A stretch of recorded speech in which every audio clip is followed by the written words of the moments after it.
Bienvenido y bienvenida al podcast de Clara Blanes, donde conocerás al humano que está detrás del personaje de nuestros invitados e invitadas, a la vez que te desgranaré las pepitas de oro que te ayudarán a elegir desde dónde quieres vivir tu realidad, desde la ansiedad o desde la tranquilidad. Además, puedes obtener un 15% de descuento en tu primera sesión de coaching conmigo, acceder a todos los episodios completos y a contenido de valor como meditaciones, clases de yoga, talleres, como registrándote gratis en mi web www.clarablanes.es/usuarios-login. Que disfrutes del episodio, te mando un abrazo súper fuerte.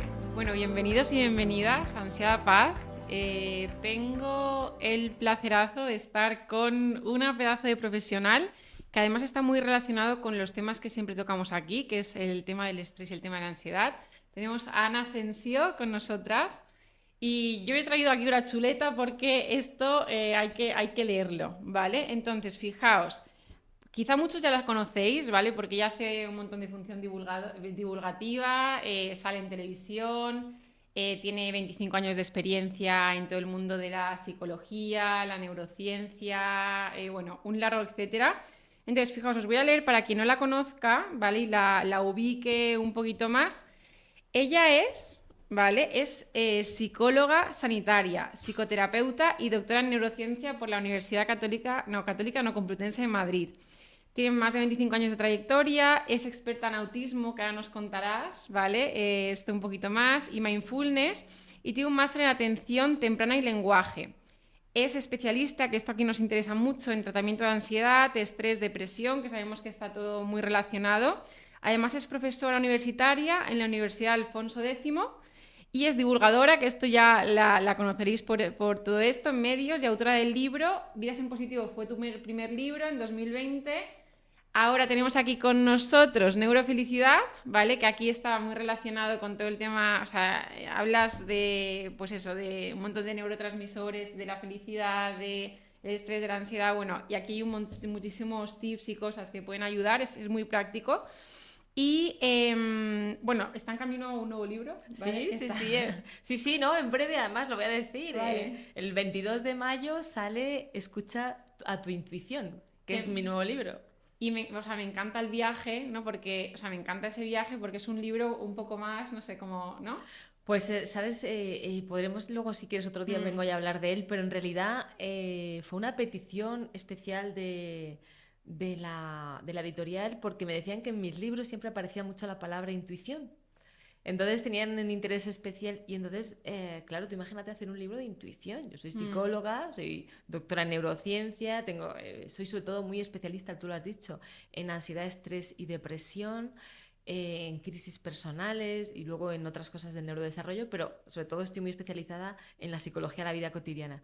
Entonces digo, wow, ¿cómo escribo yo un libro de intuición? Porque creo que eso, a mí me viene tan innato, yo siempre he dicho que ser pedagoga de algo que a mí me viene innato me cuesta un poco. Mm. Entonces empecé a indagar y entonces es un recorrido desde la historia de la intuición, cómo está la intuición reconocida ya desde la ciencia, es decir, que creemos que Dios. no, ya está reconocido, pero también hago un paréntesis en lo que es la intuición desde el punto de vista científico y luego en el último me atrevo un poco a hablar de lo que no está todavía demostrado con el método cartesiano, pero que creo que está por venir, que es entrelazar la intuición con temas de física teórica y física Mm. cuántica. Entonces ese es el recorrido del libro. Wow, o sea, o sea, sales totalmente, ¿no? O sea, está relacionado, pero tiene Hay súper, súper historia, buena hay pinta. ciencia, hay psicología y hay energía. Y esto también, el tema de la energía, bueno, ahora hablaremos de ella, ¿no? Pero me llama la atención porque al final, eso, o sea, realmente tratas la psicología como algo como global, ¿no? Holístico, hablas de energía, ¿no? Entonces eso también es algo que te caracteriza y te hace distinta. Y fíjate que acabo de decir, esto también es interesante, ¿no? Asociación Española o sea, es actualmente miembro de la Asociación Española de Neuropsiquiatría Y esto es muy interesante, coordinadora de la sección de Psicología Clínica, Salud y Psicoterapia del Colegio Oficial de la Psicología de Madrid. Y luego otra cosa muy interesante, ha sido premio a la excelencia profesional por su labor investigadora. Y el año pasado premio, bueno, en mayo, en junio, premio a la mejor labor divulgativa del Colegio Oficial de la Psicología de Madrid. Enhorabuena. Gracias. Sí, fue un premiazo, la verdad, no puedo estar más contenta. Sí, porque es un reconocimiento de toda la comunidad de compañeros hacia mi labor divulgativa. Es un premio que dan al año y la verdad estoy súper agradecida. Pues mira, habéis visto aquí, el que tenemos aquí a Ana Asensio, todo con, o sea, con nosotros un ratito, ¿vale? Entonces yo quería, porque bueno, además, por conocer un poquito, o sea, cuéntame tú,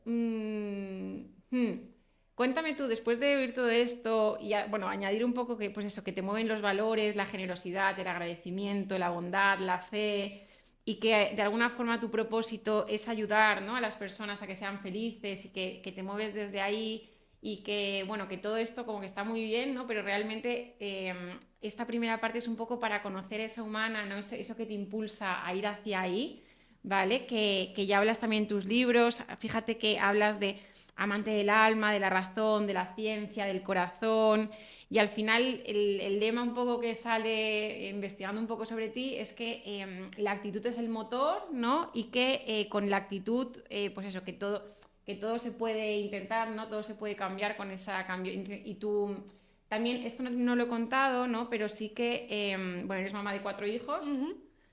Y de 4 perros. Y de 4 perros. Bueno, actualmente de 4 perros. He tenido Vale. animales siempre. Me encantan los animales. Y fíjate que algo que te caracteriza mucho es que desde el 2001 fundaste Vidas en Positivo, que es tu centro de psicoterapia, ¿no? Mi centro de psicología, sí. De psicología. Y bueno, que ahí hay más profesionales, ¿no?, junto a ti que Sí. están dando pues eso, psicoterapia. Y bueno, también eres experta en mindfulness, felicidad, en terapia sistémica, que hablaremos un poco más sobre ella. Bueno, toda esta trayectoria vale muchas cosas más, ¿vale? Pero bueno, todo eso os podemos contar. Pero ahora sí que te tenemos delante, y esto es un poco lo que podemos leer, lo que podemos tal, pero sí que, o sea, me gustaría que me contaras un poco como que en qué momento estás, ¿no?, actualmente. Sí, vamos a empezar por ahí. ¿En qué momento estás? Pues estoy en un momento personal de quizás una cierta transición en la cual ya llevo como un par de años, 3, donde mis hijos pasan de la niñez a la adolescencia. Mi atención necesita presencia, pero de otro tipo. Es una atención, claro, es una atención a veces más de taxista en el aspecto logístico, pero sobre todo muy emocional y muy de estar presente, pero no hace falta que esté todo el rato pegada. Entonces sí he sentido un poco de esa cierta libertad. Eso también ha hecho que nos reajustemos nosotros como familia, yo con mi marido, también un reajuste, porque además hemos variado de proyectos, entonces todo esto también implica reajustes en la familia. Y entonces estoy en un momento quizás donde me puedo empezar a permitir lo que tuve antes de ser madre, que es un momento expansivo profesional. Un momento donde puedo viajar más sin sentir tanta culpa, sin sentir un momento o tanta necesidad de estar presente. Es que antes había muchísimo lío en mi casa de tener que estar cambiando pañales, dando biberones, así que era necesario que estuviera yo. Pero ahora ya puedo tener una labor mucho más, y de hecho estoy viajando más, teniendo más conferencias internacionales, me puedo dedicar más a eso, a hacer directos. Entonces, personalmente me siento en esa transición, esa conexión, no te diría con la Ana antes de ser madre, porque Ana ha ido, o sea, todos vamos cambiando y las experiencias nos van modificando, pero sí me encuentro integrando una parte de mí que echaba de menos, que es esa parte viajera, solidaria, esa parte que también vuelve otra vez a reconectarse con bailar, salir, que siempre he salido, pero vuelvo otra vez, vuelvo a reconectarme quizás con esa parte joven desde la madurez de ahora, y profesionalmente vuelvo otra vez a expandirme pues como lo tuve antes de tener un poquito más de presencia y dedicación en mi casa, que el aspecto profesional lo tenía, pero ni hacía labor divulgativa, estaba más todo en la sombra, estaba en otra dedicación. Me puse a dirigir mis escuelas infantiles, estaba todo más al servicio de mi casa, ¿sabes? Y ahora vuelvo a estar otra vez al servicio de la profesión. ¡Uy, qué respuesta! Mm. ¡Ostras! No, Mm. no, qué respuesta. Y fíjate cómo justamente vienes del podcast de Malas Madres con Laura Baena y supongo que esto salió, ¿no? Que al final, pues eso, cuando ellas hablan mucho de eso, ¿no? Que cuando tienes hijos, pues está esa culpa, ¿no? De al final realizarte profesionalmente y demás. Y eso, o sea, que al final eso a veces es invisible, ¿no? Y no se ve, pero está bien ¿Sabes qué pasa? que Que lo cuentes. cuando tenemos alta vocación, yo tengo muy alta vocación, yo siempre he dicho que creo que lo mejor que sé hacer en mi vida es ser psicóloga, por encima de madre y de amiga y de Mm, hija. Entonces, cuando tenemos altísima vocación y disfrutamos tanto de nuestro trabajo, porque esto es algo que a mí me ha pasado de siempre, y mira que soy súper inquieta y me tendía, no es que me tendiera a cansar de las cosas, pero sí me gustaban cambiar, pues cuando tienes hijos, en mi caso, cuando tuve hijos, sentí que mi cuerpo se dividía en dos. Mi cerebro se dividía en dos y mi corazón se dividía en dos. Entonces, la pasión me tiraba hacia la profesión, pero el sentimiento de responsabilidad, el amor que se va forjando, yo no tenía ese deseo de maternidad previo, pero sí cuando empiezas con la crianza se te abre una cosa especial de dedicación, de sentido, ¿no? Y esto es parte ya de mí y además con la conciencia que yo tengo de la crianza de decir, quiero estar presente, aunque yo lo esté disfrutando con cierta crisis de dolor, porque tenía que soltar otras cosas que me encantaban. Entonces, es cierto que el cuerpo se te divide en dos, en mi caso fue así.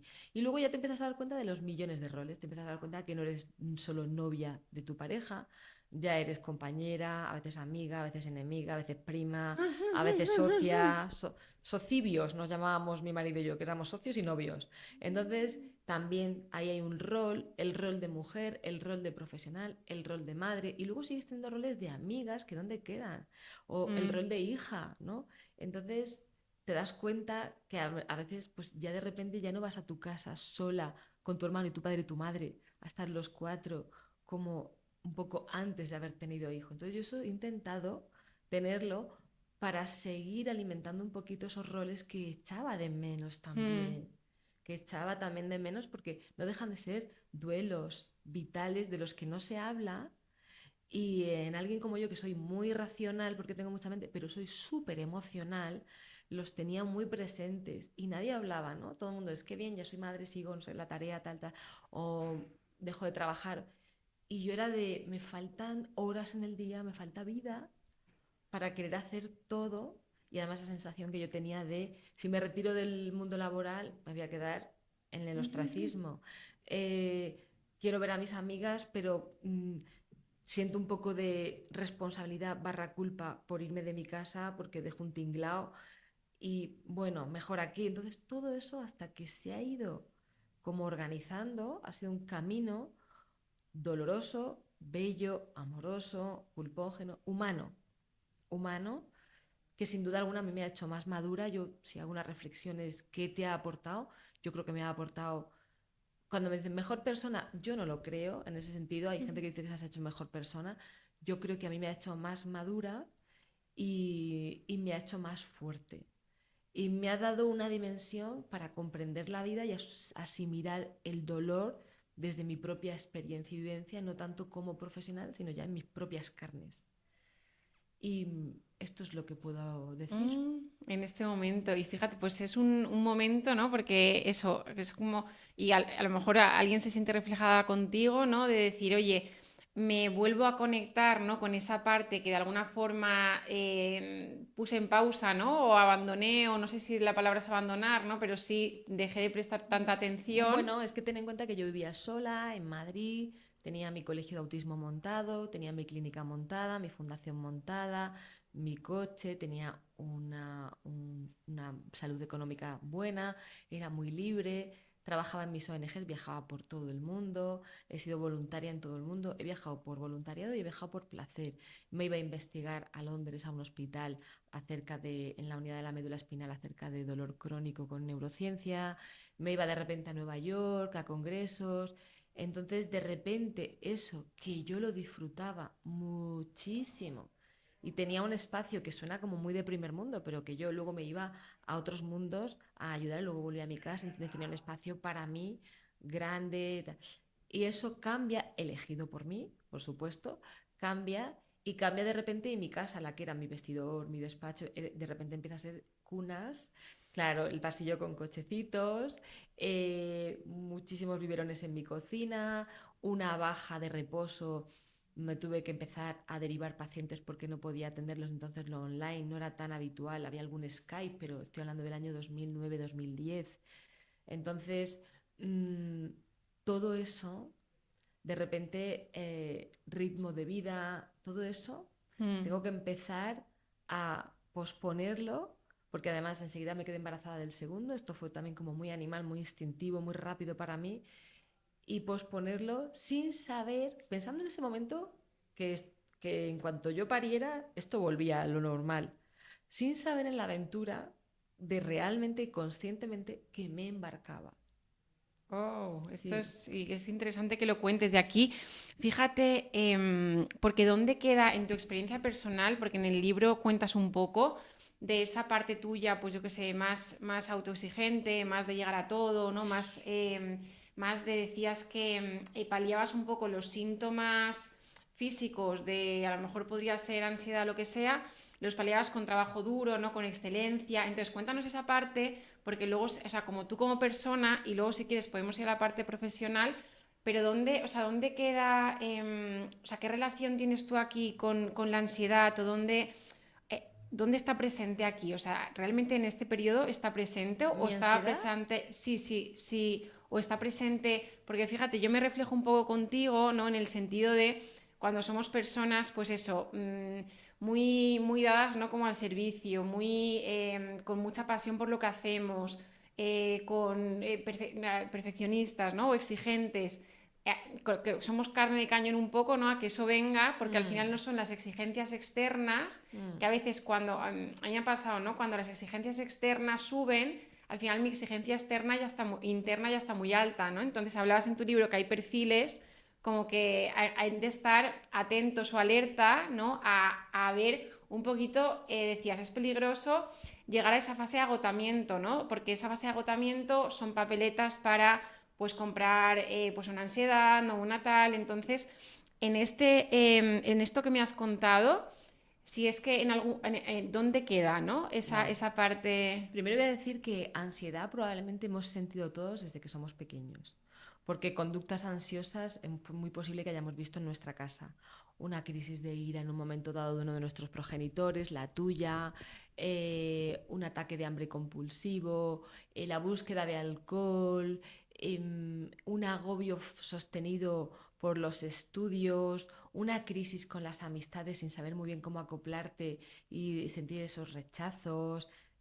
Haya estado, pero la palabra ansiedad, como no se ha puesto, como digo yo, en el vocabulario de las personas hasta hace pocos años, yo la primera vez que la oí fue en la carrera. Mm, Imagínate si yo no habría sentido ansiedad antes de los 18 años. Pues mucha, pero la estudié como una ansiedad clínica. Entonces, yo con mi ansiedad a día de hoy me llevo muy bien, me llevo muy bien. La tengo presente a veces, sé cuándo viene. Por ejemplo, la primera vez que me vino, que yo era consciente de que ya era ansiedad, me sentí muy incómoda porque me vino una crisis de ansiedad, no me vino una sensación de ansiedad, ahora lo voy a explicar todo, me vino una crisis de ansiedad generalizada muy incómoda donde me faltaba el aire, donde se me oprimía el pecho, donde tenía un nudo en la garganta, donde tenía un nerviosismo interno, eso que yo tampoco había reconocido mucho en mí. Y esto sí que fue por percibir una excesiva demanda externa cuando yo no tenía mucha gasolina ya para seguir tirando. Entonces estaba sosteniendo muchos trabajos, estaba sosteniendo conflictos que había dentro de mis socias en uno de los primeros emprendimientos que tuve. Es decir, yo creí en ese momento, nunca sabía que mi energía era limitada. creí que mi energía era ilimitada y como yo me recargaba también mucho yo a mí misma, pensé que eso no me podía pasar. Y no me di cuenta de cuidar el espacio que siempre antes lo había cuidado, siempre antes había meditado, había hecho mis formaciones en psicoterapia, se me olvidó, empecé a jugar al Monopoly, a construir proyectos y vi que se me daba bien, me divertí, no calculé. Entonces, a partir de ahí aprendí la gestión, eh, lo pasé mal, pero aprendí a gestionar, aprendí muy bien a bajar la carga, me cogí media jornada, empecé otra vez a meditar, hice muchos cambios externos e internos y me empecé a llevar con mi ansiedad bien. De manera que yo a día de hoy se podría decir que no siento tener ansiedad, Mm. pero en cuanto estoy varios días sin mover mi cuerpo, muchos días pendiente del teléfono, rumió algo que a lo mejor necesita ya ser soltado de mi cabeza. Se me olvida respirar y meditar o divagar un poco. Y se me olvida disfrutar, viene a verme. Y viene a verme como una sensación incómoda. Ya no viene a verme como una sensación limitante porque ya la escucho muy bien. Y le digo, ay, gracias por avisarme. Tengo que... En cuanto me alimento mal varios días, ¿sabes? O como chuches, me viene, es que me viene. Es que el cuerpo ya lo tengo muy educado y nos llevamos así. Entonces, para mí la ansiedad es un trabajo muy sencillo. En el fondo es muy, muy sencillo, pero hay que conocerla, hay que detectarla y hay que, uno, hacerse caso. Mm. Es... Fíjate, te voy a extraer cosas que has ido diciendo que son muy interesantes. Cómo, fíjate, ¿no? Cómo viene, ¿no? Cuando estos ya tenías que seguir tirando y ya no tenías Claro, porque gasolina. cuando tú estás en un momento en el que me da ansiedad subirme a un avión, entonces ya no es una ansiedad sana, ya estamos en otro nivel. Cuando tienes que exponerte a una situación, de, las técnicas de exposición de psicología que son durísimas, eh, esto realmente no responde a un acompañamiento en ansiedad sutil. Vamos a bajar esa activación fisiológica, vamos a bajar todos esos pensamientos y luego nos vamos exponiendo porque el cuerpo es tan sano que cuando tú estás bien te expones a aquello que en un día te dio un miedo atroz y dijiste, pero ¿cómo es posible? ¿Sabes? Mm. Y para mí uno de los indicadores más clave es conducir, porque a mí la primera crisis de ansiedad me vino conduciendo y se me quedó ahí el anclaje. Entonces, al principio demonicé el coche, pensé que, Dios mío, como si yo con lo libre que era, con lo que me encantaba conducir, con... Y ahora lo único que viene a recordarme, cada vez que me monto y estoy un poco incómoda, me viene a recordar, Ana, ¿cómo está tu energía? O sea, Es lo he interesante, es muy entendido interesante. como un aliado, igual que las fobias, yo las trabajo como un aliado. Es muy ¿Sabes? interesante el final. Y fíjate, o sea, que utilizas, ¿no? Y esto seguro que lo haces también con tus pacientes, que utilizas esas sensaciones, ¿no? Para recoger la información que tienen para ti, ¿no? Total, total. Total, además me busco yo posturas cómodas, salgo de la tensión y digo, a ver, esta información, cuando alguien me viene, tengo ansiedad, digo, ¿cuál es tu síntoma? ¿No? Porque ansiedad es muy general. Te puede venir alguien, tengo una opresión en la cabeza, como alguien que no puedo respirar y siento que me falta el aire. Y le pregunto muchas veces, ¿qué te quita el aire en tu vida? Mm, Sí, es eso. Si te falta el aire, ¿qué te quita el aire en tu vida? Si es mental, vamos a ver, ¿qué es eso? ¿Qué tanto miedo te está dando que suceda? Vamos a ver, vamos a verlo, ¿no? Vamos a ver el miedo de frente. Si es de repente, es que la cabeza me va a estallar, es, bueno, pues que te está absorbiendo, ¿no? Que te está oprimiendo a ti de preocupación. Entonces, si es de repente tengo un nudo en el estómago, hay gente que me dice, tengo un nudo en el estómago, pues mm, eso, ¿qué te está costando asimilar de lo que estás viviendo? es muy Son marcadores interesante. somáticos muy importantes. Mm. Y fíjate cómo juega, porque luego, o sea, te formaste también en terapia sistémica familiar y yo tengo aquí la curiosidad porque en coaching también hay un tipo de coaching que es coaching sistémico, ¿no? Que desvela también muchas cosas y a mí, bueno, yo estoy en proceso de escribir mi primer libro, entonces ¡Ay, qué ahí, bueno! sí, entonces ahí también haré referencia a eso, porque creo que tiene bastante relación. Pero para ti, o sea, ¿qué papel juega en tu caso? Y ya vamos a la segunda parte, pero en tu caso, ¿qué papel juega el sistema, ¿no? En todo esto, ¿no? Porque al final, mm, eso, cuando una persona, o utilizo mi caso, ¿no? Eres como muy, te cargas muchas cosas, como vas tirando tú del carro, ¿no? A veces sí que te influye el sistema, ¿no? Y coges ese rol en el sistema Y bueno, en mi caso fue así, ¿no?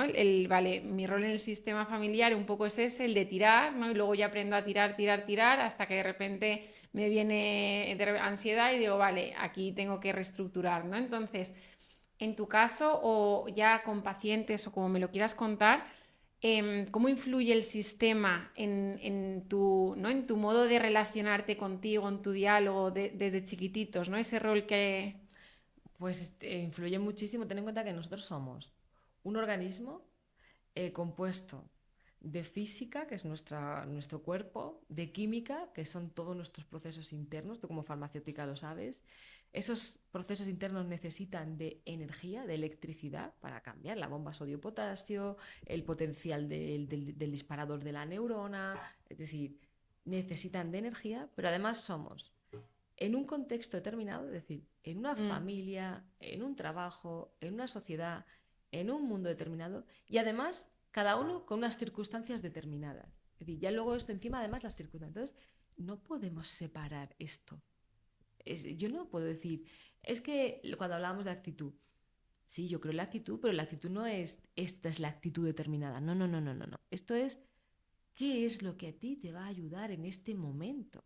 mm, Igual te va a ayudar a parar, llorar, aceptar, enrabiarte, a lo mejor te va a ayudar a entrar en paz, te va a ayudar a reflexionar. Es decir, ¿cuál es la actitud? Pero no hay una actitud determinada de, venga, yo me levanto, eso no es la actitud. La actitud es decidir con lo que te pasa qué es lo que más te va a ayudar en este momento a estar o lo mejor posible o lo menos mal posible. Entonces, cuando tú naces en un entorno, principalmente cuando tú vienes eres genética pura, es verdad que ya traes un componente de metabolismo familiar, que eso, pero naces en una familia y en esa familia hay unas circunstancias. Tus padres te han podido tener con deseo, te han podido tener porque has venido sin buscarlo, han podido unirse porque se quedó tu madre embarazada de ti, te tuvieron para superar una crisis, te tuvieron sin, bueno, porque había que tener dos hijos. Es decir, entonces tú ya creces con un ambiente emocional. No sabemos si tus padres tienen una relación amorosa, una relación en la que la madre desea tener hijos para no quedarse sola y obtener un cierto amor. Entonces tú naces y vas a nacer en un número, en el primero, el segundo, el tercero, es decir, y lo primero que te van a soltar tus padres es lo primero que ellos necesitan descargar, o sus traumas o sus anhelos. Y esto recae sobre cualquiera de los hijos. Y el siguiente que nace, para diferenciarse, coge el otro rol. mm. Entonces tú ya vas a empezar a respirar la parte ambiental, ¿vale? Ya la genética empezamos a modificarla epigenéticamente por de lo que eres mirado, cómo eres mirado. Claro, si tú tienes un temperamento suave, has venido al mundo con un deseo tremendo para una madre que necesitaba sentirse plena con un hijo, muy achuchado, muy acogido, y es todo para la felicidad, pues realmente tendrás un rol, ¿vale?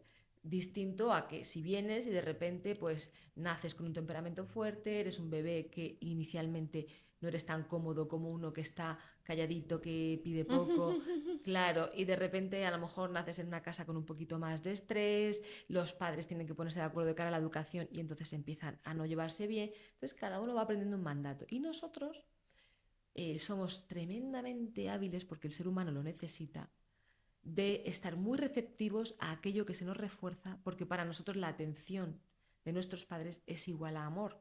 Entonces, aquello que genera atención, aquello que se nos refuerza, entendemos que es por lo que nos quieren. Cuando tú entiendes que eso es por lo que te quieren, lo repites Mm, porque somos capaces de hacer cualquier cosa por amor. Entonces empezamos a coger lo que llamamos guión de vida.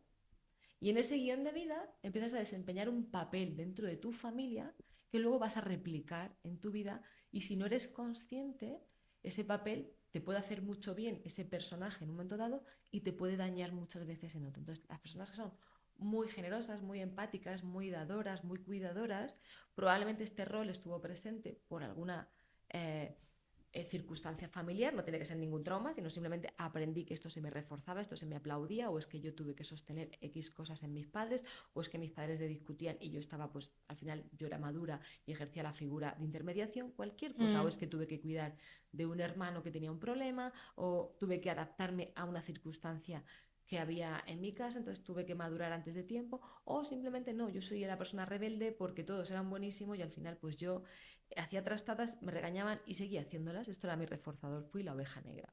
Entonces, claro, entonces todo esto te puede, no te va a condenar, esto es lo maravilloso si tú eres consciente, pero sí te va a condicionar. Y lo suyo es que tú al final te hagas consciente y digas, este es un rol adquirido y aprendido, pero yo puedo ser Ana, salvadora en mi familia de toda la vida, pero fuera a veces quiero ser también una persona a la que me ayuden y me salven. A veces salvaré. Entonces, pero si yo he aprendido a que obtengo amor y atención y a que soy válida, si salvo y ayudo, probablemente ese rol lo voy a llevar a todos lados porque es lo que a mí me va a dar la tranquilidad que el ser humano necesita y es sentirse querido, sentirse reconocido, sentirse parte de algo. Hmm. Y esto es muy sistémico.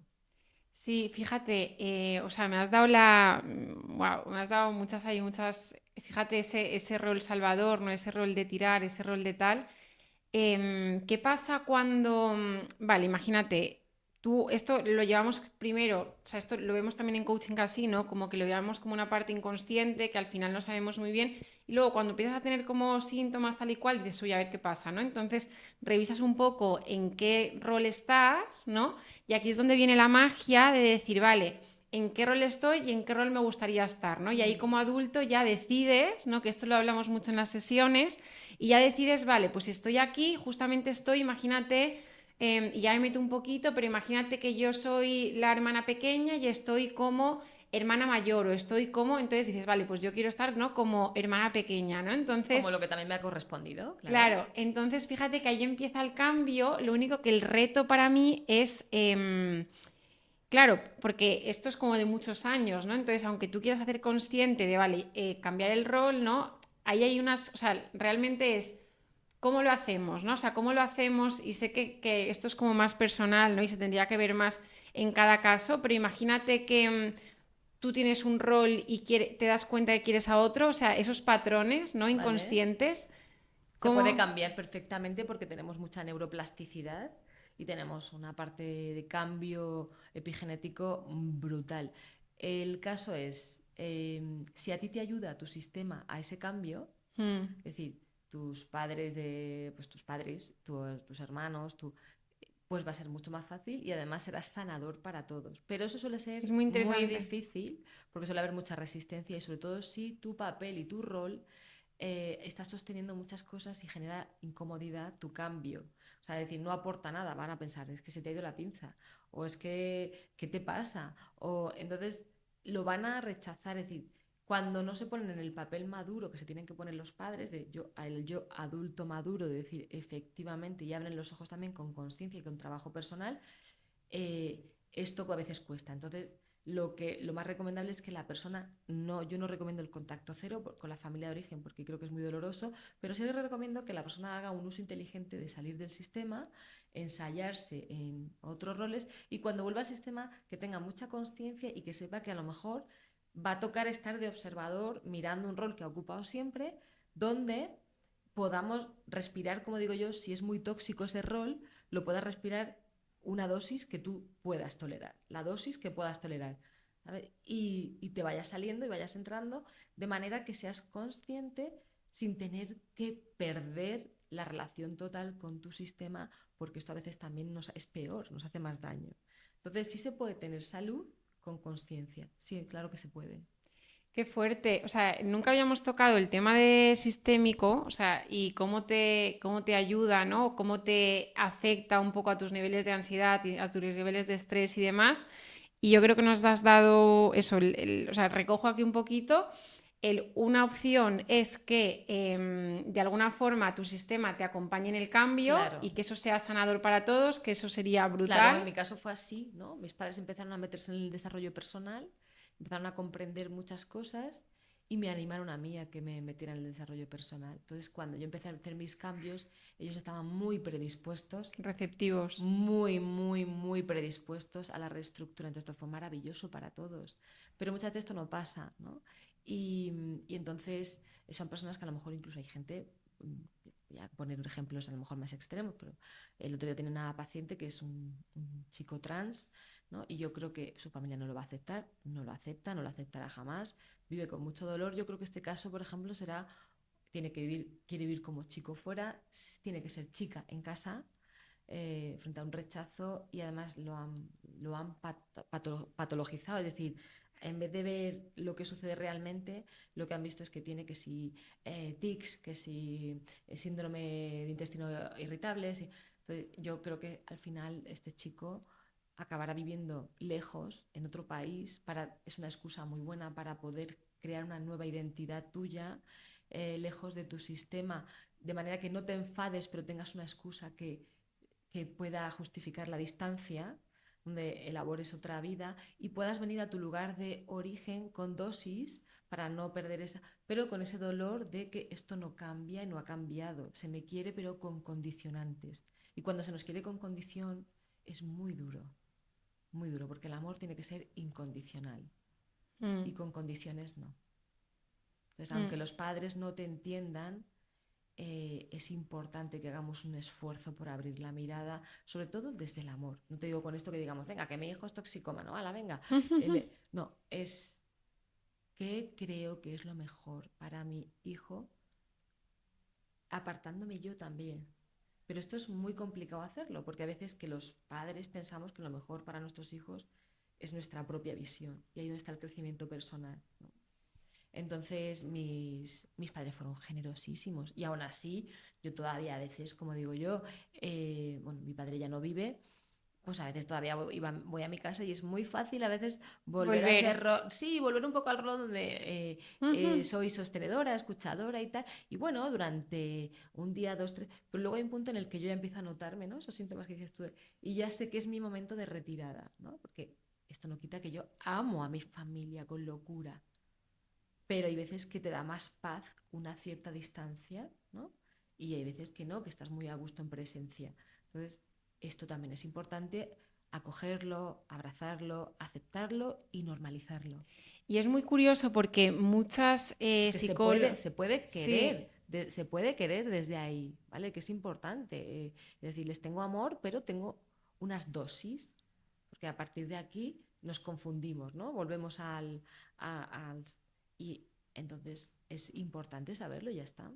Y es muy curioso, que esto lo lanzo aquí, que muchas profesiones de sostener, de cuidar, ¿no? Psicólogos, coaches, ¿no? O sea, han tenido un rol, ¿no? En sus familias a veces de sostener, de cuidar, de tal. O sea que... Somos todos, estamos cortados por el mismo patrón. Sí, sí, Pero sí, es, ¿no? todo lo que aprendimos en casa, de alguna forma, luego ¿sabes? Lo convertimos un poco en una profesión. O sea, ¿no? Es un Claro, bueno, lo poco... podemos utilizar, claro, Lo utilizamos. es una vía maravillosa para usar. Claro, yo Mm. creo que incluso como profesionales de la salud mental o profesionales del acompañamiento, del crecimiento personal, todo lo que nos pasa a nosotros en nuestra vida nos ayuda muchísimo a poder acompañar. Con esto no quiero decir que las personas que no, pues yo qué sé, yo tengo muchos compañeros que son brillantes psicólogos y no tienen hijos, no tienen pareja, no han pasado a lo mejor todavía por la muerte de sus padres, y eso no les quita de ser personas absolutamente empáticas y brillantes en su profesión, también porque llevan también un histórico de empatía y sensibilidad. Entonces, pero creo que se humaniza todavía más, y más yo que soy muy humanista en mis intervenciones, yo soy muy de la corriente humanista, se humaniza mucho más a la persona que viene a visitarte a consulta o a terapia cuando tú también has pasado por procesos y además los has superado, porque si no, entonces no puedes atender. Pero cuando los has vencido, no quiero decir que a la otra persona la voy a llevar por el mismo camino, pero comprendes, empatizas, te puedes poner muy bien en la piel. Bueno, yo siempre digo que las profesiones de crecimiento personal y de psicología y salud mental son profesiones que con la experiencia de vida y los años vamos ganando, Mm. ¿no? Vamos ganando muchísimo. Y fíjate que lo decías ya, o sea, al final estás hablando justo de esto, ¿no? Que al final, como que tú, aquí en esta entrevista que estamos teniendo, es como que la vulnerabilidad es la mayor fortaleza, ¿no? Mm. El no negar esa parte, ¿no? El Yo abrazar esa parte. yo creo que no hay más de las mayores valentías que hay, es abrirte y mostrar esas partes, no que tú controlas y ya puedes contar, no. Abrir esas partes que de ti pueden ser dolorosas, te pueden dar vergüenza, puedes sentir un poco de culpa o de esos momentos, ¿no? De decir, oye, es que yo también estoy mal o he estado mal. Yo creo que es un acto tan generoso, tan valiente, que es es de fortaleza absoluta, porque además miras de frente aquello que se supone que te hace más débil y al contrario utilizo esta vulnerabilidad y una vez que la miro es que al final me acaba renaciendo una fortaleza interior de conectarme conmigo realmente, que eso quien lo ha experimentado sabe perfectamente lo que quiero decir es me muestro tal cual soy con lo que hay, porque yo ya desde mí, como ya me acepto y me quiero, Mm, esto me convierte en alguien muy firme, muy sostenida, en alguien muy fuerte. mm. No es una fortaleza... De puertas para afuera, es de... no es una fortaleza de personaje. Que no quiero decir que la gente que tenga un personaje es que quiere falsear. No, la gente que tiene un personaje es porque a lo mejor no se da cuenta, no sabe hacerlo de otra manera o no sabe que está ahí. Solamente se dan cuenta que está ahí cuando entran en malestar o entran en crisis o ya no quieren hacer ese personaje. No, es una fortaleza certera. Es una fortaleza en la que dices, si es que esto es lo que hay, ¿no? De aceptación y de compasión contigo e incluso de decir, fíjate, que esto que me hace tan vulnerable, esta sensibilidad que tengo, al final también me hace ser tremendamente visionaria o tremendamente compasiva o me recarga la energía, o sea, me da mucha fuerza. Mm, es brutal, es brutal esto. Y fíjate, vamos a cambiar un poco de Por torna. eso siempre cuando me preguntan en los foros de recursos humanos acerca de los líderes, yo siempre digo, para mí sería tan importante que el líder de una empresa, unos jefes, trabajaran su vulnerabilidad porque les convertiría en líderes absolutamente fuertes. Mm, y fíjate, antes hago un apunte antes de...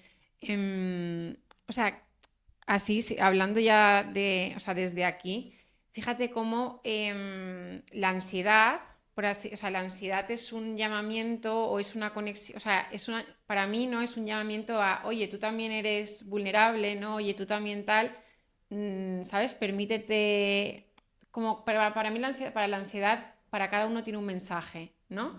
Y al final el mensaje de la ansiedad puede ser, oye, que no eres Dios, ¿no? Que también tienes tus limitaciones, que también has de parar, ¿no? Entonces es un poco ese llamamiento de, oye, eres humano, ¿no? Oye, eres tal. O sea, para cada uno la ansiedad tiene un mensaje y bueno, el poder leerlo desde ahí, ¿no? Y fíjate, por cambiar un poco de tornas, ¿no? Y en línea con neurofelicidad, aunque si nos quieres contar de intuición, que es el que tienes ahora en la... Ya Vale. vendré a la siguiente. Vale, pues fíjate, aquí, o sea, descubre el poder de la química cerebral, ¿no? Entonces, em, ¿cómo? Porque hablas de la química cerebral en el tema del estrés, del tema de la ansiedad, ¿no? Que está el cortisol, bueno, hablas de muchas cosas y de la química, o sea, vamos a ir ya por darle la vuelta a la tortilla, ¿no? De decir, vale, la neurofelicidad, ¿no? O sea, esa química cerebral de la felicidad. Es decir, cuéntanos un poquito más por aquí y ya por ir terminando, algunas cosas al alcance de todos que mañana digan, vale, puedo aplicar esto, puedo aplicar lo otro. Vale. Bueno, neurofelicidad es un concepto marketingiano que se nos ocurrió para el título del libro, es decir, que es verdad que parece que queda como poco riguroso, habiendo sido yo doctora en neurociencia, cum laude en mi tesis, de neuroimagen además, un montón de años investigando. Entonces es un concepto marketingiano, pero para acercarnos a las personas, para saber que nuestro cerebro es donde se produce el intercambio neuroquímico que puede alterar o activar muchas funciones vitales dentro. Entonces, desde ahí, es verdad que no es que se haya caído, yo soy muy sistémica, ya me has visto, muy ambiental, es decir, creo que una preocupación económica es tan fuerte como comer grasa y colesterol. Entonces, claro, es que eso lo hemos visto. Al igual que perdonarte y hablarte bien, es tan impactante como efectivamente quitarte el colesterol de tu vida y quitarte mm, azúcar. Entonces, esto lo hemos visto ya en estudios, con lo cual el reduccionismo de hablar de pocos neuroquímicos es porque creo que se acerca más a la población, es más fácil que la gente lo comprenda porque son más divulgativos. Hablar de el de la felicidad, el del placer, el de la recompensa, el de la calma, pero en realidad hay muchísimos procesos químicos en interneurona, hay muchísimos y hay muchísimo intercambio de sustancias, no solamente uno, hay ¡buah! De momento estamos hablando de 30 o 40, pero hay un montón. Pero es verdad que los más divulgativos y los más evidentes son 4 o 5. Entonces, dicho esto, como yo las llamo las 4 magníficas, ¿no? Digo, las que son la dopamina, serotonina, oxitocina y endorfinas, que son las más divulgativas. ¿Por qué las he cogido? Porque creía que era muy fácil poder coger un nombre de un neuroquímico, imaginártelo entre neurona y neurona, intercambiándolo para que tu cuerpo estuviera mejor a través de unas prácticas. De ahí por eso hablo de neurofelicidad, porque muchas prácticas que tú haces intervienen en eso. Nosotros podemos cambiar nuestra química cerebral desde nuestros pensamientos o desde nuestras acciones. Entonces, nuestro pensamiento, pues claro, lo que voy a decir es, ya que te pones a pensar, piensa bien. Ten recuerdos agradables y si no los tienes te los inventas, da igual si la memoria es súper plástica.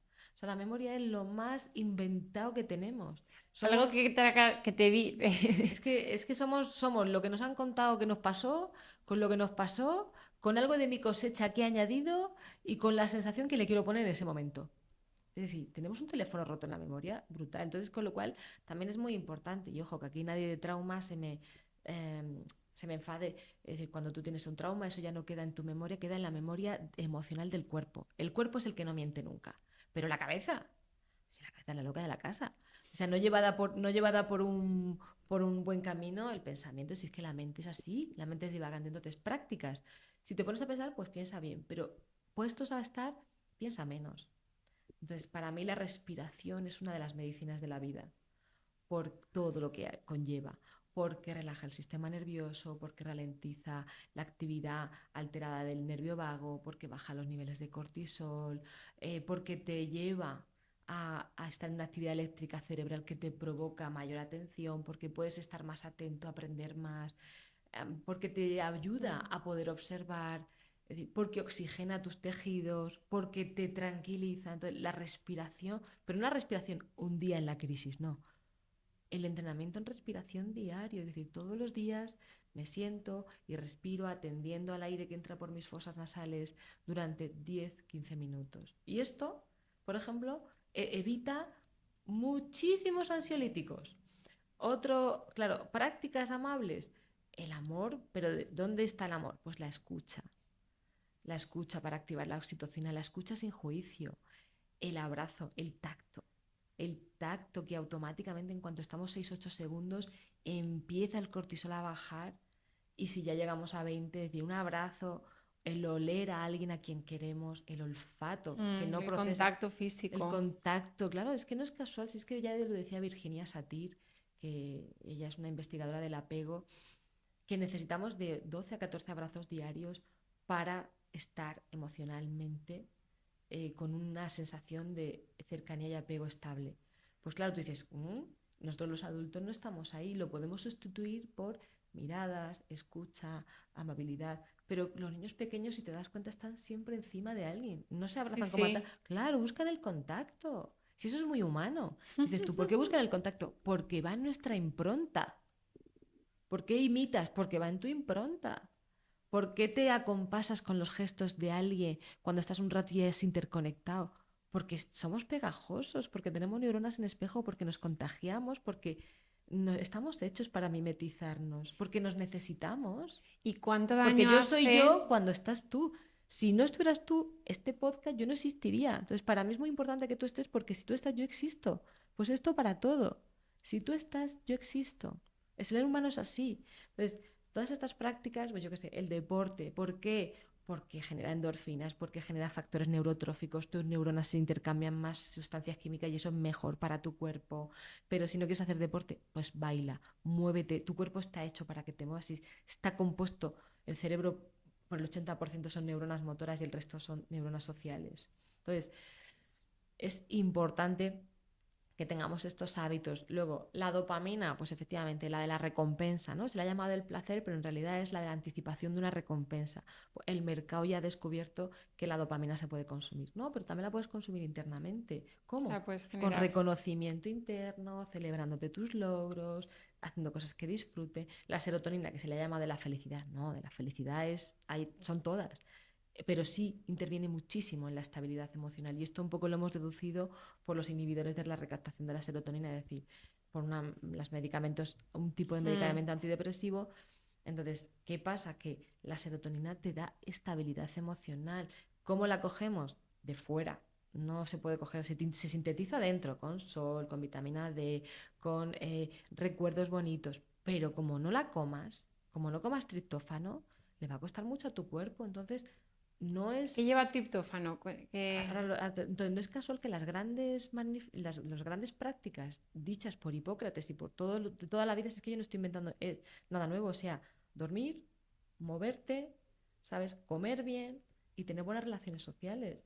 Si es que es más importante todo eso que la propia actividad cognitiva de trabajar la memoria. Es mucho más saludable leer algo y luego contárselo a alguien dándote un paseo, que estás socializando y moviéndote, eso se fija en tu memoria mucho más que estando trabajando ejercicios de memoria tú solo. Es decir, el cerebro trabaja de otras múltiples maneras más allá de la propia actividad cognitiva. Me decías, alimentos ricos en triptófano, huevos, lácteos, frutos secos, cacao puro, es decir, prácticamente muchos alimentos, Y pero esto nos ayuda plátano. a generar nosotros la hormona de, me has dicho Claro, cuando tú comes triptófano, ¿vale? El triptófano dentro de tu cuerpo se sintetiza, ¿vale? Lo necesita la molécula de serotonina, lo necesita, ¿vale? Entonces el triptófano dentro se convierte en serotonina y esto provoca estabilidad emocional. Mm. Te Es ayuda mucho. interesante. Y fíjate, Entonces, claro, comer sano, comer sin procesos, que yo no digo que la gente no come de vez en cuando, pero la regla del 20-80 funciona muy bien. Tú puedes tener, claro que puedes tener placeres, pero también entender que el placer de estar bien, estable, tranquilo, pues no tiene precio y entonces el cuerpo es una máquina de hábitos, a lo que tú le habitúes te va a pedir. Si tú le habitúas al azúcar, te va a pedir azúcar. Si tú le habitúas a comida saludable, te va a pedir comida saludable. Si tú le habitúas a movimiento, te va a pedir movimiento. Si le habitúas a vida sedentaria, te va a pedir vida sedentaria. Pero la vida sedentaria tiene unas consecuencias. La comida no saludable tiene unas consecuencias. Entonces, es madurez. Lo único es acompañar al cuerpo en nuestra naturaleza. Para mí el gran clic no es tanto lo que divulgamos, que está bien, porque estamos abriendo caminos, sino igual que yo veo que hace años en España nadie corría y ahora todo el mundo es runner y hay tiendas de zapatillas de deporte. Para mí el gran clic es que creo que lo vamos a conseguir es introducir cada vez más esas prácticas de amabilidad, de buen trato, de buenas relaciones. Ya lo ha dicho Harvard, ¿no? Que el mayor predictor de felicidad, entendida esta como salud vital, sensación de subjetiva de felicidad, de bienestar, pero además salud, marcadores clínicos, marcadores y además longevidad, es la calidad de tus vínculos, es tu autocuidado y la calidad de tus vínculos. Entonces ya está, o sea, si ya han hecho un estudio de 82 años longitudinal, es decir, pues si ya lo tenemos publicado, entonces el autocuidado da buena vida, la calidad de tus vínculos, somos seres sociales, humanos, la especie que es, da calidad a tu vida. Claro, es cuando yo hago la pregunta. Si yo te hiciera la pregunta de que supiéramos, ¿no? Porque claro, si el mayor predictor de felicidad, entendida esta también como longevidad y buena salud, es la calidad de tus vínculos y el autocuidado, y yo ahora me voy, te digo, bueno, si yo te digo que si cambias esto y esto en tus relaciones y buscas relaciones saludables y te cuidas y además haces autocuidado, sé que en un futuro te vas a ahorrar esta y esta enfermedad, ¿lo harías o no? Mm. Entonces, claro, entonces necesitamos como coger esa conciencia para ir introduciendo sin que nos asfixie, porque todos estamos diciendo lo mismo, come bien, duerme bien. Entonces, también la gente tiene que estar un poco como harta. La idea es cómo puedes hacer eso de una manera que sientas amable para ti. Que sientas amable sin presión el voy a dormir. Pues duerme con o sin ayuda, lo que tengas que hacer. Pero duerme, porque el cerebro por la noche se limpia, se repara, se libera, se ordena. Es que es capaz de poder tener luego esa neuroquímica bien. Entonces, limpia de toxinas todo lo que ha pasado durante el día. Entonces, es tan importante que la gente no quiero que lleve la presión de, ay, me estoy comiendo un bollo. No, no, ¿cómo podemos hacer esto y entender que los hábitos no se montan en 21 días? Los hábitos se montan con tiempo, con calma, poquito a poquito, con perseverancia amorosa, que si un día no lo haces, mañana ya dices, da igual, no, mañana vuelvo otra vez, no te castigues, hazlo a lo pequeñito, empieza por el paso más pequeño para ti, que veas poquito a poco la mejora, no una mejora de un día para otro, porque los hábitos se convierten en hábitos cuando tú ya no tienes que pensar en ello para hacerlo. Mm. Entonces, algunos necesitarán un mes y otros van a necesitar 3 años. Hay gente que el deporte a lo mejor necesita todos los días recordárselo porque le cuesta mucho. Y hay gente que no, que a lo mejor llevando un mes corriendo ya no deja de correr en su vida. Pues esto es igual. Fíjate, has dicho una cosa muy chula y con esto ya vamos cerrando, que, o sea, la autoexigencia, o sea, imagínate, si eres exigente en lo que haces tal, ahora como que está surgiendo, ¿no? La exigencia a comer bien, la exigencia a estar sana, a ser, ¿no? Entonces al final, pero sí que has dicho una cosa muy chula y esto yo creo que es lo que más se puede llevar el oyente de todo, de esto último que has dicho, que es, vale, sabiendo todo esto, ¿no? El poder acoplar todo esto a tu vida, ¿no? El poder coger, o sea, el poder amorosamente, ¿no? Claro. Poder A lo mejor acoplar hacer esto. deporte te cuesta mucho, pero a lo mejor bailarte una canción mientras estás vistiendo, pues no te cuesta nada, o al contrario. A lo mejor no tienes tiempo para ir al gimnasio, pero a lo mejor sí tienes tiempo para bajarte una parada de metro antes de irte caminando al trabajo, o subir las escaleras de tu casa andando, o por ejemplo, a lo mejor no tienes tiempo o personas alrededor para abrazar, pero sí tienes una sonrisa para sonreír con el que te cruzas. Si tienes una mirada para mirar a los ojos con quien el que vas y hacerle un gesto agradable o ofrecerte a que pase primero o el asiento del autobús. A lo mejor no tienes, por la noche no puedes dormir bien. Bueno, pues te tomas algo, te ayudas como sea para poder dormir bien, pero claro, esto no me vale estoy con el móvil fumándome un cigarro y me tomo la melatonina. No, claro, es que hay que ser también honestos. Entonces, y todo ese tipo de conductas a lo mejor no tienes, no comes muchos alimentos ricos en triptófano, por ejemplo, bueno, te puedes tomar un suplemento, pero si no, también tienes para fomentarlos sal todos los días, que te dé el aire un poquito, el sol, agradece, no te cuesta nada agradecer interiormente a ti mismo o misma, agradécete. Entonces son pequeñas prácticas que no cuestan ni un minuto y que son prácticas a cambiar y que eso sí que notan los efectos súper rápido. Ya no estoy hablando de a deporte, aliméntate ultra saludable y de repente duerme 9 horas sin interrupciones. No, estoy hablando de cosas muy cotidianas, que con que te las recuerdes, enseguida el cuerpo te las va a empezar a pedir porque te va a empezar a pedir enseguida oye, el cerebro, como está lleno de autopistas, la que tú refuerzas es la que monta más fuerte. Entonces, en cuanto tú estés unos días agradeciendo, el cerebro ya va a estar atento a lo que ese día ha pasado de bonito para ti o hacia ti. En cuanto tú te digas cosas buenas, el cerebro si te castigas un día, te va a decir, venga, pero ya está, va, mañana seguimos. Todo es un tema de práctica amorosa, práctica Compasiva. y práctica. Eso es. Y yo hago aquí un apunte porque justamente ayer daba una clase de yoga y decíamos, ¿Tú como usuaria o tú como profe? como profe, sí, Bueno, sí, si es que sí. eres súper completa. Ayer estaba dando una clase de yoga, justamente a mí esto es lo que me ayudó a parar, a respirar, a aprender todo eso, lo aprendí a través del yoga total. Bueno, es que el yoga ya se ha demostrado los efectos beneficiosos que son Sí, maravillosos. Y yo cuando a la gente le cuesta mucho meditar en su casa, le digo, pues vete a yoga. Es sí. decir, porque es que es otra práctica similar de atención plena, de quietud y de contacto contigo. Si es que al final lo que queremos es que te conectes. Pues fíjate, daba esta práctica y yo entraba a la clase con una reflexión que es, vale, ¿por qué vamos todos tan acelerados, tan tal?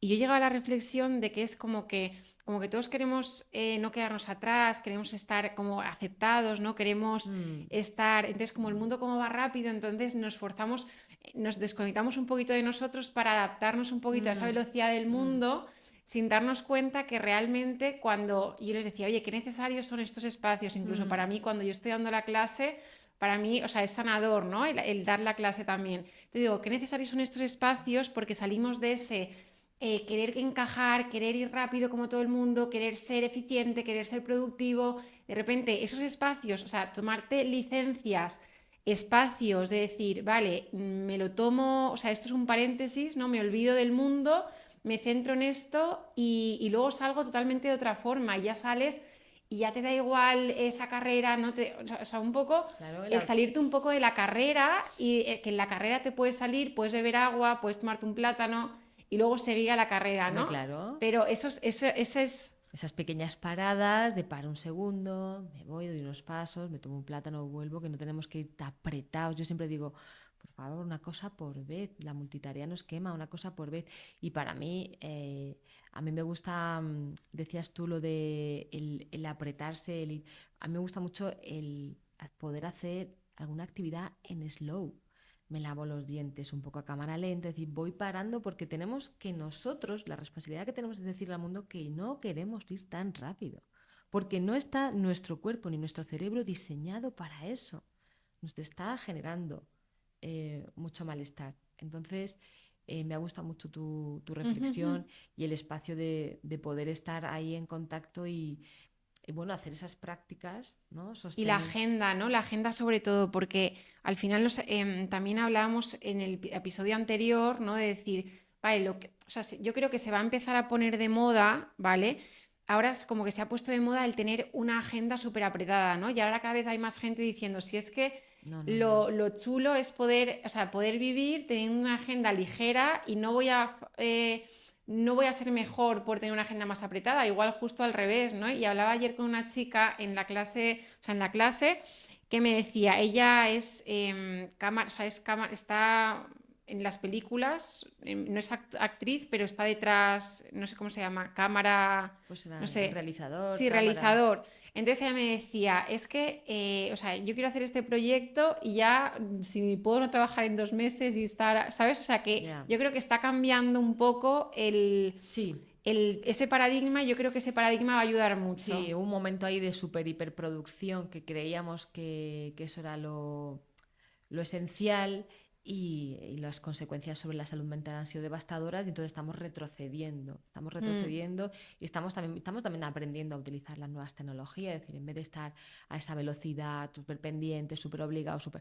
No, yo creo que estamos iniciando un poco el camino de empezar a poder elegir cuándo quiero tener el teléfono conmigo y cuándo no, cuándo miro y cuándo no. Yo creo que estamos empezando. Es verdad que esto es como una puntita de lanza, es decir, que pero vendrán cambios. Yo estoy segura que van a venir Mm. cambios muy buenos y yo creo que, bueno, para eso estamos, ¿no? Para apoyar este cambio.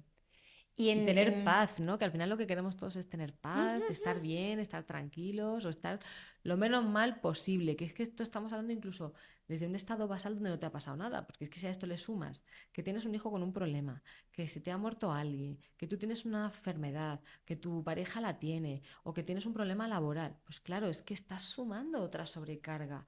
Entonces tu cuerpo no tiene energía para sostener eso. mm, Entonces es muy importante el autocuidado. Mira, yo te estaba contando, a mí me encanta el tacto, me encanta y me ayuda mucho a conectar y a parar. Y yo los viernes me voy a dar un masaje de 2 horas. qué chulo. Claro, y entonces yo de ahí salgo, pues lo que tú dices, yo salgo totalmente, bueno, primero que en ese momento me voy a otro planeta, ¿sabes? Y en ese momento salgo a gustísimo, pero es que además me lo digo a mí misma, Ana, bien por hacer esto por ti, porque muchas veces estoy en mi casa los viernes no trabajo y a veces digo, "Oh, está lloviendo, un poco de pereza salir, estoy aquí viendo una serie. Yo también tengo. Y el plan es un masaje, no es que sea ir a picar piedra. El plan es un masaje, fíjate lo que es la pereza.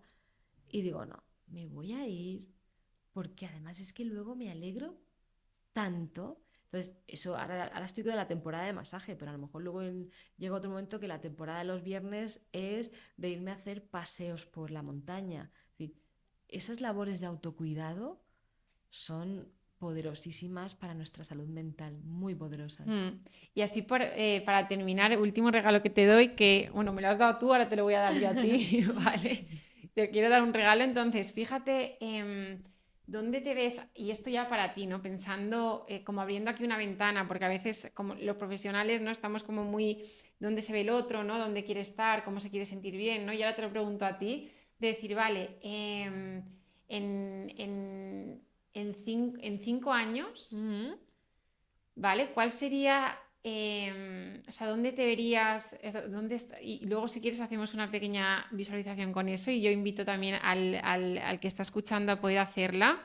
Y la pregunta es, vale, en 5 años, ¿dónde te ves? Pero un sitio, no, o sea, donde tú sientas esa paz, esa tranquilidad, donde sientas ese equilibrio, ¿no? O sea, también a nivel profesional, pero también tú como persona, ¿no? Entonces, ¿tienes ese en 5 años? ¿Tú te puedes proyectar en algún sitio? ¿Lo tienes claro? ¿O sería parecido ahora? O sea, es por si hay algún clic, algún cambio que digas. Por ejemplo, Fernando Botella vino y me decía, pues mira, ¿sabes qué, Clara? Me veo pues pasando más tiempo con mi nieta, disfrutando, teniendo más tiempo, no, o sea, ¿sabes? Entonces cada uno, o sea, que aquí es como un espacio para ti de decir, vale, ¿dónde te ves tú en 5 años?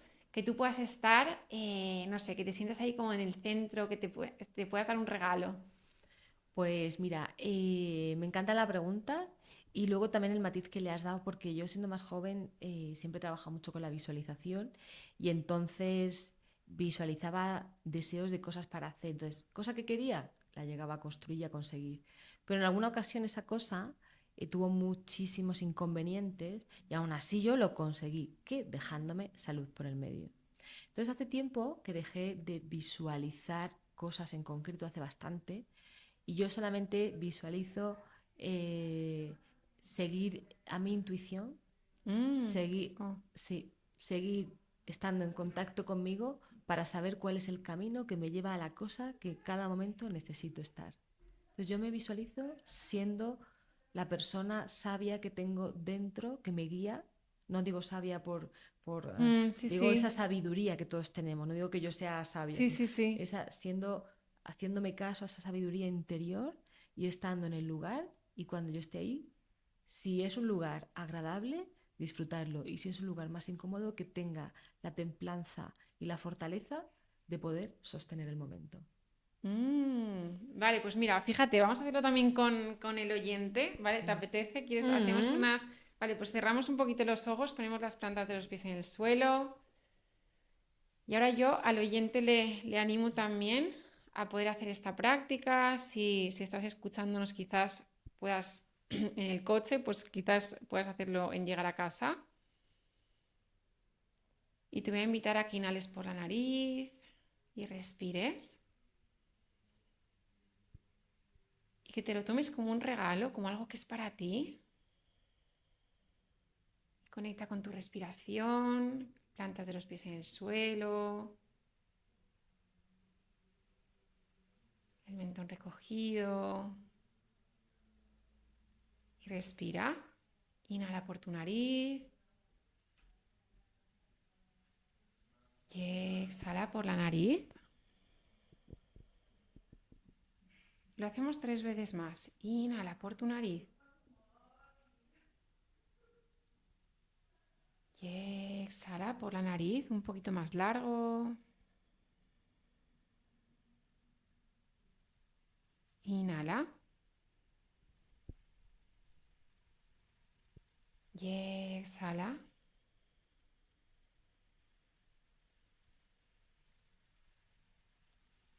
Y la última. Inhala por tu nariz. Y trata de exhalar un poquito más lento.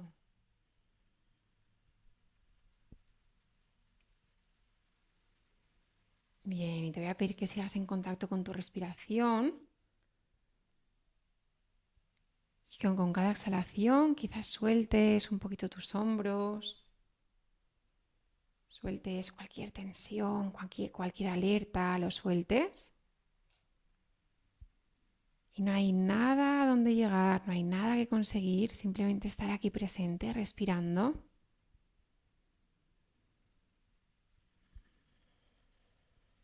Y te puedas preguntar cómo estoy, cómo me encuentro.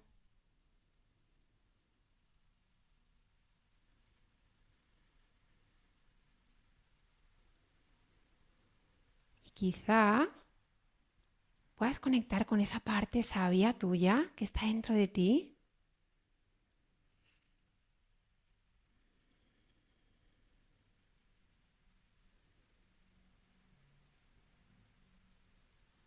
Sigue respirando y quizá puedas conectar con esa parte sabia, esa parte que sabe cuál es el siguiente paso, que sabe cómo disfrutar de lo que le ocurre, que sabe salir de lo que le hace daño. Conecta con esa parte a la vez que llevas tu atención al entrecejo, a ese tercer ojo, a esa intuición.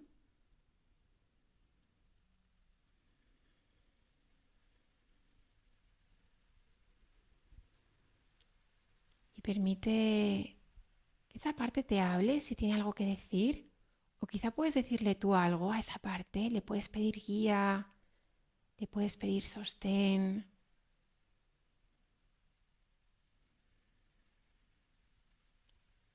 Pídele lo que necesites, lo que quieras.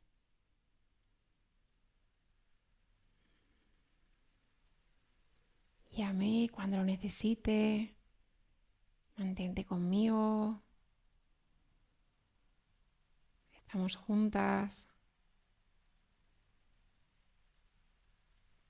Y quizá esa parte pueda decirte cuál sería el siguiente paso o algo que pueda serte de utilidad en este momento. Quizá para alguna decisión que tengas por tomar, algún paso que tengas por embarcar. Permite que esa parte te guíe aquí y ahora. Y sigue respirando, manteniendo tu atención en el entrecejo.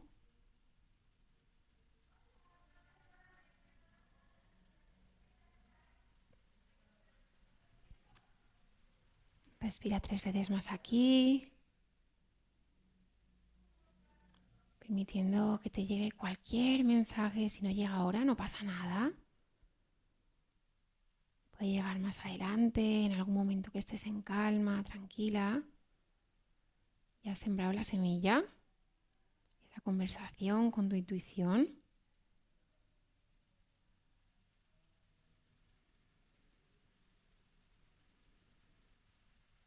Y puedes ir despidiéndote, dándole las gracias, sabiendo que siempre puedes sacarla y conversar con ella.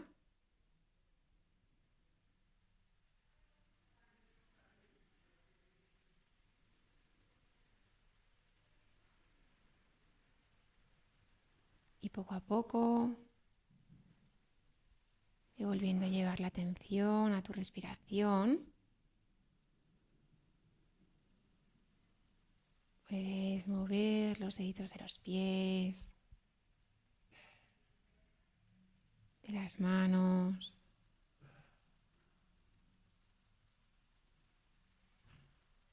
Cuando estés preparada, vas abriendo los ojos lentamente.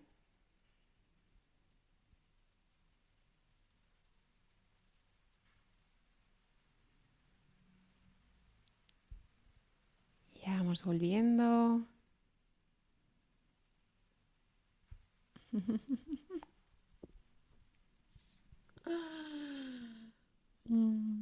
Bueno, pues damos por finalizado este episodio. Simplemente podéis encontrar a Ana Asensio en Vidas en Positivo, ¿no? En Instagram, Vidas en Positivo /Ana Asensio. Y luego en su página web también. Y luego, muy al hilo de esta meditación, sale su libro, que está relacionado con la intuición. Se llama Escucha tu intuición. Escucha tu intuición, justamente. Así que, bueno, un abrazo, un placer y un gran descubrimiento. Muchas gracias, Clara. Gracias por haber escuchado el episodio completo. También puedes agradecerte a ti el haberte dedicado este espacio para seguir creciendo y conociéndote. Y ahora te pregunto, ¿desde dónde eliges vivir tu realidad? ¿Desde la tranquilidad o desde la ansiedad? Si todavía no lo has hecho, te invito a que te registres de forma gratuita en mi web www.clarablanes.es/usuarios-login para obtener un 15% de descuento en tu primera sesión de coaching conmigo, acceder a todos los episodios completos y a contenido de valor como meditaciones, clases de yoga, talleres, para seguir acompañándote a hacer esa elección diaria desde donde quieres vivir, desde la ansiedad o desde la tranquilidad, porque te recuerdo, la realidad la creas a cada paso que das. Un abrazo súper fuerte, hasta pronto.